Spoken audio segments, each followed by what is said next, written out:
Good evening to all. बच्चों, कल की क्लास में मैंने आपको ये बतलाया कि कैसे एक करंट कैरिंग लूप जो है एक बार मैग्नेट की तरह बिहेव करता है और इसकी मैग्नेटिक डाइपोल मोमेंट जो है इसमें फ्लो होने वाले करंट आई और इसकी जो क्रॉस सेक्शन एरिया है ए, जिसको कैपिटल ए से हमने डिनोट किया था, दोनों के प्रोडक्ट यानी आई इंटू ए के इक्वल होती है।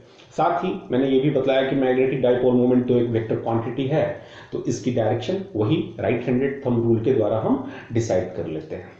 ठीक है, आज हम लोग ये जानेंगे कि एक एटम के अंदर यदि कोई इलेक्ट्रॉन रिवॉल्व कर रहा है किसी पर्टिकुलर ऑर्बिट में, तो उसके कारण मैग्नेटिक डाइपोल मोमेंट की वैल्यू कितनी होगी। तो जैसा कि तुम जानते हो, प्रत्येक एटम में डिफरेंट ऑर्बिट्स में इलेक्ट्रॉन्स जो है अराउंड द न्यूक्लियस रिवॉल्व कर रहे होते हैं और ये इलेक्ट्रॉन्स चार्ज पार्टिकल्स होते हैं। तो इनके रिवॉल्यूशन के कारण ऑर्बिट के अंदर प्रत्येक ऑर्बिट में एक करंट का फ्लो होगा, जिस सेंस में जिस डायरेक्शन में इलेक्ट्रॉन्स रिवॉल्व कर रहे हैं उसके अपोजिट डायरेक्शन में करंट का फ्लो प्रत्येक ऑर्बिट में माना जाएगा। तो इसकी वजह से प्रत्येक ऑर्बिट की कुछ मैग्नेटिक डाइपोल मोमेंट होती है। ठीक है, तो अभी हम बात करने जा रहे हैं, जो टॉपिक हम डिस्कस करने जा रहे हैं वो है कि किसी एटम के अंदर एक सिंगल रिवॉल्विंग इलेक्ट्रॉन की उस जिस ऑर्बिट में वो रिवॉल्व कर रहा है, तो उस रिवॉल्विंग इलेक्ट्रॉन के कारण उस ऑर्बिट की जो मैग्नेटिक डाइपोल मोमेंट है वो कितनी होगी। तो एक रिवॉल्विंग इलेक्ट्रॉन के कारण किसी एटम के अंदर उसकी मैग्नेटिक डाइपोल मोमेंट कितनी होगी, उसके लिए एक्सप्रेशन ऑब्टेन करेंगे और भी कुछ चीजें हम लोग जानेंगे। ठीक है, तो जो टॉपिक है हमारा अभी का मैग्नेटिक डाइपोल मोमेंट,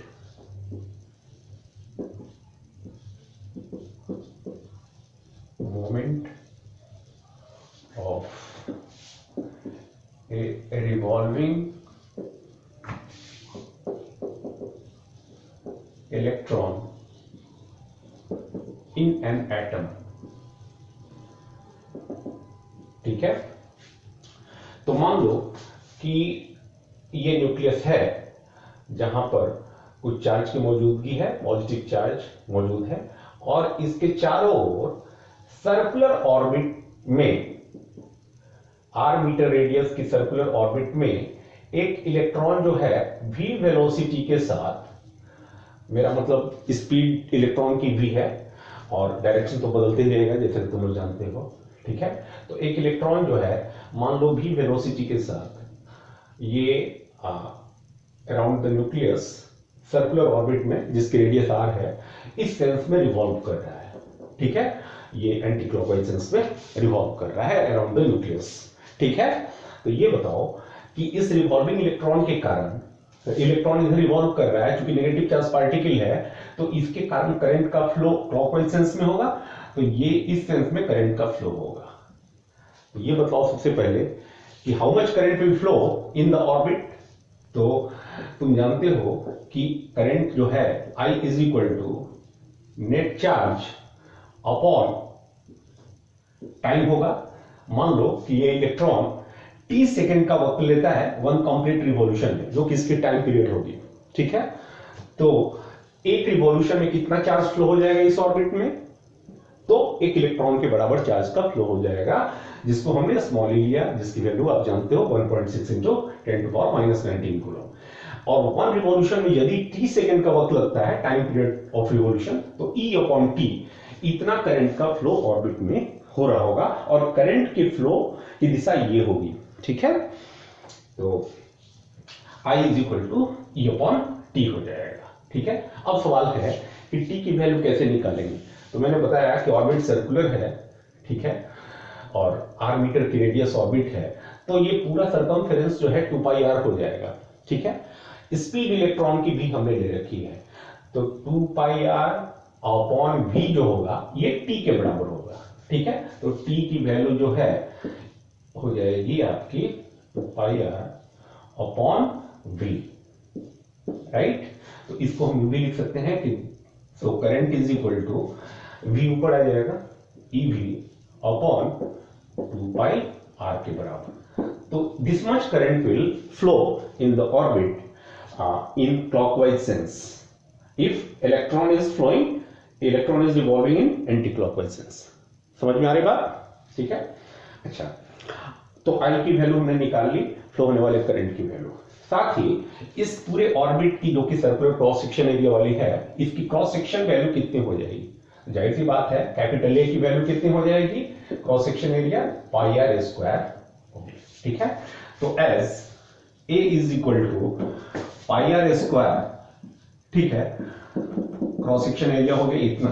और कल मैंने बताया था कि रिवॉल्विंग इलेक्ट्रॉन, ये जो आई एम्पियर का करंट यदि किसी ऑर्बिट में फ्लो होता है तो उसके कारण जो मैग्नेटिक डाइपोल मोमेंट बनेगी वो कितनी बनेगी? तो ये तो करंट कैरिंग लूप के इक्विवेलेंट हो गया। ठीक है, तो इस करंट कैरिंग लूप की जो मैग्नेटिक डाइपोल मोमेंट है, जो कि हमें निकालनी है, अभी और भी काम करने हैं। तो मैग्नेटिक डाइपोल मोमेंट को यहां पर आप सबकी बुक में, एसएल और राव वाली बुक में म्यू से डिनोट किया गया है। ठीक है, म्यू सिंबल कल ही मैंने बताया था कि स्मॉल एम भी यूज कर सकते हैं, म्यू सिंबल का भी इस्तेमाल कर सकते हैं। तो यहां पे हम म्यू सिंबल का इस्तेमाल कर रहे हैं। तो म्यू इज इक्वल टू क्या होगा? इस रिवॉल्विंग इलेक्ट्रॉन के कारण जो करंट फ्लो हुआ ऑर्बिट में, उसकी वजह से जो मैग्नेटिक डाइपोल मोमेंट की मैग्नीट्यूड होगी वो आई और ए की प्रोडक्ट होगी, और जो ये EV upon 2 pi r into, और ए की वैल्यू यदि हम पुट करते हैं पाई आर स्क्वायर, और फिर कटिए पाई से पाई कैंसिल हुआ, this equal to E V R upon 2 हो गया। तो ये हमारा रिजल्ट आ गया। तो मैग्नेटिक डाइपोल मोमेंट जो है इतना आ गया EVR/2। अब देखो, तो इस रिवॉल्विंग इलेक्ट्रॉन के कारण ऑर्बिट में करंट का फ्लो हुआ अपोजिट सेंस में, और इसके कारण इसकी मैग्नेटिक डाइपोल मोमेंट बनी, जो कि आई और ए की प्रोडक्ट होगी, और इसकी वैल्यू हमने साबित कर दी कि 1/2 EVR होगी, where E is the electronic charge, V is the velocity, speed of the electron, R is the radius. We have assumed the orbit size, orbit shape as circular. ठीक है, so its radius is considered as small r. ठीक है, अब एक और बात बताओ, यहां तो उतना क्लियर नहीं होगा तुम लोग को। सेंस ऐसा है, सपोज करो कि ये हो गया ऑर्बिट सर्कुलर, इसमें इलेक्ट्रॉन जो फ्लो कर रहा है, यू रिवॉल्व कर रहा है, जिसके कारण करंट का फ्लो ये क्लॉकवाइज सेंस में हो रहा है। तो कल मैंने बताया था, करंट यदि इस सेंस में फ्लो हो रहा है तो करंट के लिए हम क्या करते हैं, अपने राइट हैंड के इन फिंगर्स को कर्ल कर देते हैं, और एक्सटेंडेड थंब की डायरेक्शन जो है that gives the direction of magnetic dipole moment. तो ये इनवर्ड डायरेक्शन में मैग्नेटिक डाइपोल मोमेंट का डायरेक्शन हो जाएगा। देख लो, इनवर्ड डायरेक्शन में मैग्नेटिक डाइपोल मोमेंट हो जाएगा। क्लियर है? तो इस रिवॉल्विंग इलेक्ट्रॉन के कारण जो current flow opposite clockwise sense में, उसके कारण मैग्नेटिक डाइपोल मोमेंट की डायरेक्शन जो है ये हो गई, इधर की ओर हो गई मैग्नेटिक डाइपोल मोमेंट की डायरेक्शन। ठीक है, अब एक बात बताओ, ये जो रिवॉल्विंग इलेक्ट्रॉन है, चूंकि इसके पास वेलोसिटी भी है, वेलोसिटी है, चूंकि इलेक्ट्रॉन का कुछ मास भी होता है, तो इसकी कुछ लीनियर मोमेंटम भी होगी। बताना, तो लीनियर मोमेंटम कितनी होगी? तो लीनियर मोमेंटम P की वैल्यू जो है वो M और V की प्रोडक्ट के इक्वल होगी। और चूंकि एक वेक्टर क्वांटिटी है, तो ये बताइए, ये जो लीनियर मोमेंटम है, इस लीनियर मोमेंटम की वैल्यू तो mv होगी, लेकिन इस लीनियर मोमेंटम की डायरेक्शन किधर होगी? ठीक है, तो जिस डायरेक्शन में वेलोसिटी की डायरेक्शन है, इसी डायरेक्शन में p वेक्टर की भी दिशा होगी। तो वेलोसिटी वेक्टर इधर की ओर, तो p वेक्टर भी तुम्हारा इधर की ओर ही होगा, p is equal to mv, इसी डायरेक्शन में होगा, इस पॉइंट पर इस डायरेक्शन में होगा, इस पॉइंट पर इधर की ओर होगा, क्योंकि वेलोसिटी की डायरेक्शन प्रत्येक पॉइंट पर टेंजेंट की दिशा में होगी। तो इस पर्टिकुलर लोकेशन पे वेलोसिटी और लीनियर मोमेंटम की डायरेक्शन इधर की ओर होगी। ठीक है, अब एक बात बताओ तुम लोग, लीनियर मोमेंटम यदि इतनी है तो एंगुलर मोमेंटम इस रिवॉल्विंग इलेक्ट्रॉन की कितनी होगी? तो एंगुलर मोमेंटम कैसे निकालते हैं, जिसको एल वेक्टर से, ये भी एक वेक्टर क्वांटिटी है, ध्यान देना। तो एल वेक्टर जो है, एल, पहले एल की मैग्नीट्यूड बताओ, एल कितना हो जाएगा? आर से यदि मल्टीप्लाई कर दें एमवी को, moment of linear momentum is called angular momentum. तो इस रिवॉल्विंग इलेक्ट्रॉन की एंगुलर मोमेंटम जो है, आर एक्चुअल में एल वेक्टर जो होगा, मेरा मतलब रिवॉल्विंग इलेक्ट्रॉन की जो एंगुलर मोमेंटम वेक्टर है, ये position vector of the electron with respect to the centre, ठीक है, यानी कि r across its linear momentum, जो कि मोमेंट ऑफ लीनियर मोमेंटम हो जाता है, इतनी होती है, और पी की वैल्यू mv हो जाएगी। तो ये एक्चुअल में r क्रॉस mv हो जाएगा, और मैग्नीट्यूड तो इसकी mvr साफ दिख रही है। तो ये बताओ कि चलो मैग्नीट्यूड तो mvr हो जाएगा, लेकिन डायरेक्शन क्या होगी, r क्रॉस mv की बात कर रहे हैं। तो इलेक्ट्रॉन कैसे रिवॉल्व कर रहा है, u रिवॉल्व कर रहा है। तो इस पॉइंट पर जैसे इलेक्ट्रॉन पहुंचा हुआ है, इसकी लीनियर मोमेंटम की दिशा इधर की ओर है, ठीक है। सेंटर के रेस्पेक्ट में इसकी पोजीशन वेक्टर r वेक्टर इधर की ओर है, तो r वेक्टर इधर की ओर, जब ये इलेक्ट्रॉन यहाँ पर है घूमते वक्त कभी, तो r वेक्टर इसकी इधर की ओर, p वेक्टर इधर की ओर, तो r क्रॉस p करोगे तो क्या डायरेक्शन आएगा, ध्यान देना। r क्रॉस p करने पर स्क्रू रूल अप्लाई कर दो, r वेक्टर इधर p वेक्टर इधर, तो स्क्रू की टिप यहां रखेंगे तो घुमाने पर r से p की ओर ये बैकवर्ड डायरेक्शन में आता है। मतलब this will be the direction of angular momentum of this revolving electron. और बात सिर्फ इसी पॉइंट की नहीं है, किसी और पॉइंट पर भी चेक करो। चलो इस पॉइंट पर इलेक्ट्रॉन इधर जा रहा है, तो इसकी लीनियर मोमेंटम की डायरेक्शन ये हो गई, इसकी जो पोजीशन वेक्टर की दिशा विद रिस्पेक्ट टू सेंटर है वो इधर की ओर हो गई। तो r क्रॉस mv जो है, जो कि एंगुलर मोमेंटम देगा, फिर से स्क्रू रूल यहां अप्लाई करो तो इस डायरेक्शन में आएगा। तो everywhere you will find that the direction of the revolving direction of the angular momentum of the revolving electron is in this direction, मतलब कि opposite to the magnetic dipole moment direction of this revolving electron. तो इस revolving electron के कारण जो orbit में current flow हुआ, उस करंट के कारण इसकी जो मैग्नेटिक डाइपोल मोमेंट बनी, उसकी डायरेक्शन तो इनवर्ड डायरेक्शन में इधर की ओर है, और इस रिवॉल्विंग इलेक्ट्रॉन के कारण जो इसकी एंगुलर मोमेंटम की डायरेक्शन है, उसकी डायरेक्शन आप देख रहे हो कि इस डायरेक्शन में है, ठीक है। तो हम पाते हैं कि एंगुलर मोमेंटम वेक्टर की दिशा जो है, इसकी मैग्नेटिक डाइपोल मोमेंट की डायरेक्शन की हमेशा क्या है, अपोजिट है, ठीक है।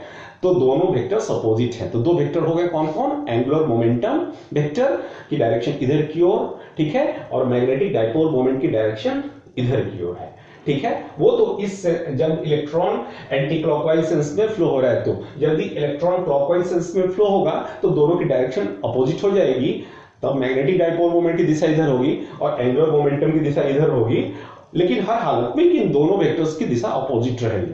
तो आप देख रहे हो कि ये दोनों वेक्टर्स जो हैं अपोजिटली डायरेक्टेड है। बात करें मैग्नीट्यूड की, तो एल की जो मैग्नीट्यूड है ये हो जाएगी आपकी mvr, और सिंपली कहो कि L is equal to mvr होगी। तो angular momentum of revolving electron जो है mvr हो गया, where m is the mass of the electron, v is its speed, r तो समझ ही रहे हो। तो ये हो गया आपका इक्वेशन नंबर 4। अब जो काम हम करने जा रहे हैं वो ये कि ये हमने इस रिवॉल्विंग इलेक्ट्रॉन की जो मैग्नेटिक डाइपोल मोमेंट की वैल्यू निकाली है ये, और ये जो एंगुलर मोमेंटम की वैल्यू आई है, इन दोनों को डिवाइड करेंगे। तो यदि म्यू अपॉन एल करें तो from equation third and fourth हम कह सकते हैं कि mu upon L, mu by L is equal to, तो म्यू बाई एल करो तो EVR बाई 2, EVR अपॉन 2, और डिनोमिनेटर में MVR, तो MVR करना होगा। तो तुम देखो VR कट गया, this is equal to E upon 2m आ गया। E कहें तो electronic charge, m is the electronic mass. ये कांस्टेंट है, तुम देखो ये तो एक फिक्स क्वांटिटी है, मतलब कि ये जो रेशियो है इसका magnetic dipole moment of revolving electron की, ठीक है, और उसकी एंगुलर मोमेंटम का, इन दोनों फिजिकल क्वांटिटीज का जो रेशियो है ये कांस्टेंट वैल्यू आता है, ठीक है। और इस कांस्टेंट को हम जाइरोमैग्नेटिक रेशियो कहते हैं, because this is the ratio of two physical quantities. तो this is called here E by 2m is called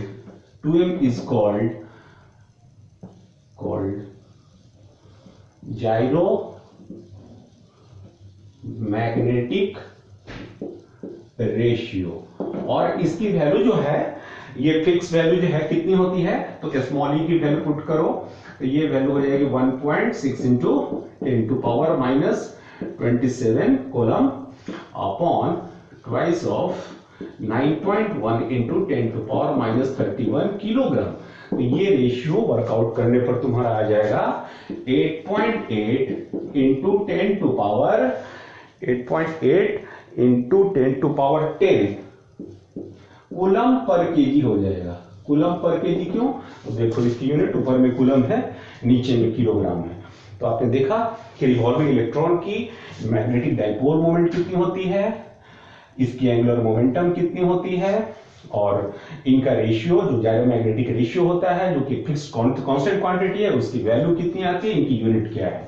ठीक है, इतना काम करने के बाद अब ये जो कुछ हमने लिखा है जायरोमैग्नेटिक रेशियो के बारे में, mu by L is equal to E upon 2m, यदि इसको हम दूसरे तरीके से लिखे काम को इसे इक्वेशन नंबर 5 मान लो। ठीक है, तो इन वेक्टर फॉर्म जैसा कि मैंने बतलाया कि ये जो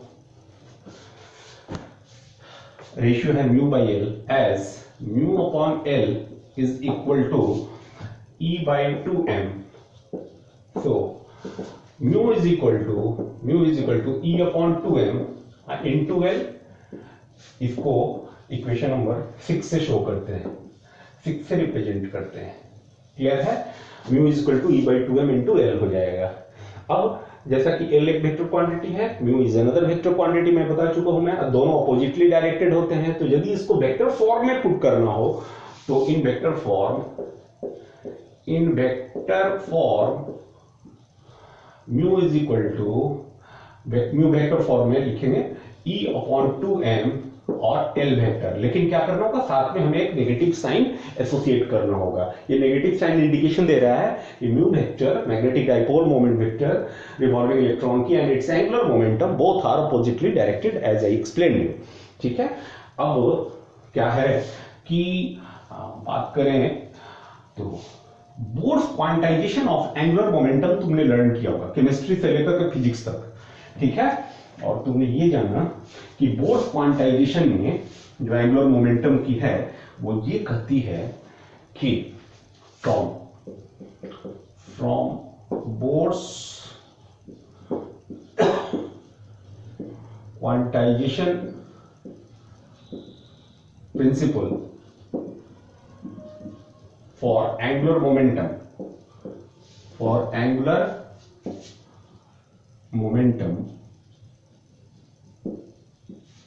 एक रिवॉल्विंग इलेक्ट्रॉन की जो एंगुलर मोमेंटम है वो h अपॉन 2 पाई की होल मल्टीपल होती है, इंटीग्रल मल्टीपल होती है।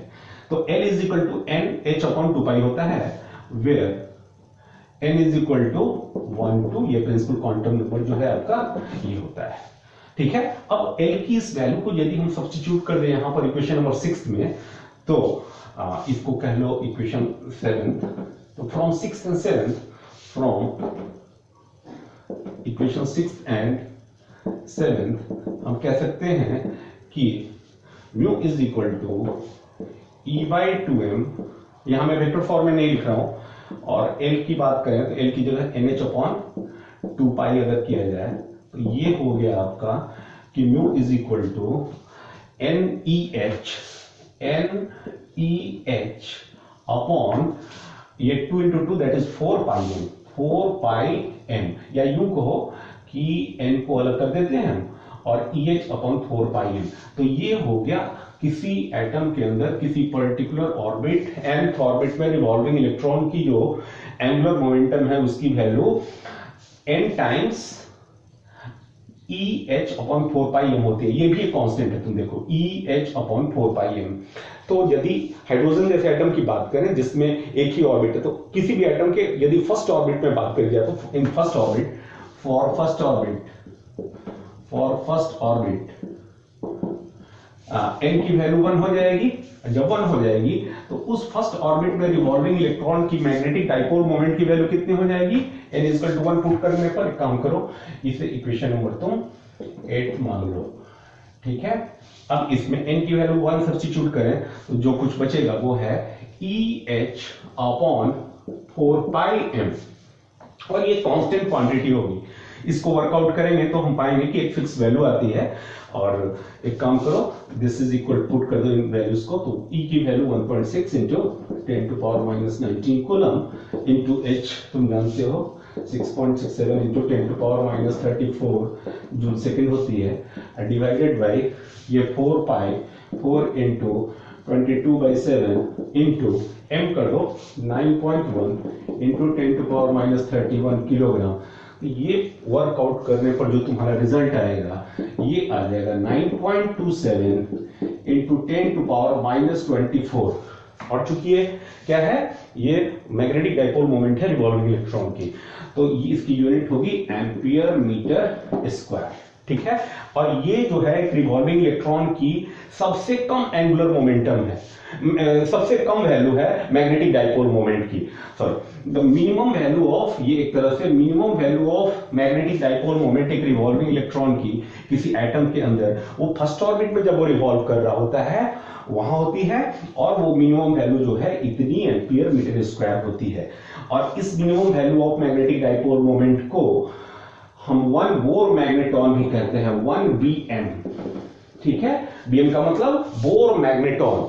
तो एक दूसरी यूनिट हो गई मैग्नेटिक डाइपोल मोमेंट की, मैग्नेटिक वो है बोर मैग्नेटॉन, ठीक है।